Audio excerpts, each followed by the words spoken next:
பூஜை அறை எந்த மூலையில் எல்லாம் இருக்கக்கூடாது, எந்த மூலையில் எந்த திசை பார்த்து இருக்க வேண்டும்? அம்பாள் வாஸ்து ஃபேமிலி அன்பர்கள் அனைவருக்கும் வணக்கம். நான் தாங்க உங்க சிவசரவணன் பேசுகின்றேன். நிறைய வரைபடங்கள் இந்த சேனல்ல பார்த்துட்டு இருக்கிறோம். அந்த வகையில பூஜை அறை எந்த பகுதியில் இருக்கணும், எந்த பகுதியில் இருக்கக்கூடாது, ஃபர்ஸ்ட் எந்த பகுதியில இருக்கணும், ஈசன் பாகமாகிய ஈசான மூலையில வடகிழக்கு மூலையில பூஜை அறை கிழக்கு பார்த்தும் வடக்கு பார்த்தும் இருப்பது சிறப்பு.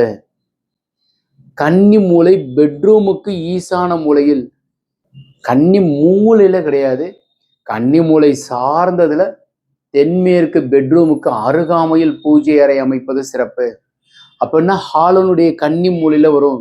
தெற்க பார்த்த வீட்டிற்கும் மேற்க பார்த்த வீட்டிற்கும் இது பொருந்தும். கன்னி மூலையில வச்சோம்னா வெளியே போயிடும், காலியா விட்ட மாதிரி ஆயிரும். உட்காந்து பூஜை பண்றவங்களுக்கு தான் அது சிறப்பு. அடியேன் இப்போ தீட்சை எடுத்திருக்கிறேன். அடியேன் பூஜை பண்றதே 1 hour பூஜை பண்றவாளுக்கு தென்மேற்கு மூலை சிறப்பு. அக்னி மூலையிலையும் வாயு மூலையிலையும் பூஜை அறை அமைக்க வேண்டாம். இந்த தகவல் உங்களுக்கு பிடித்திருந்தால் லைக், ஷேர் பண்ணுங்க, கமெண்ட் பண்ணுங்க, சப்ஸ்கிரைப் செய்து வைங்க. வணக்கம்.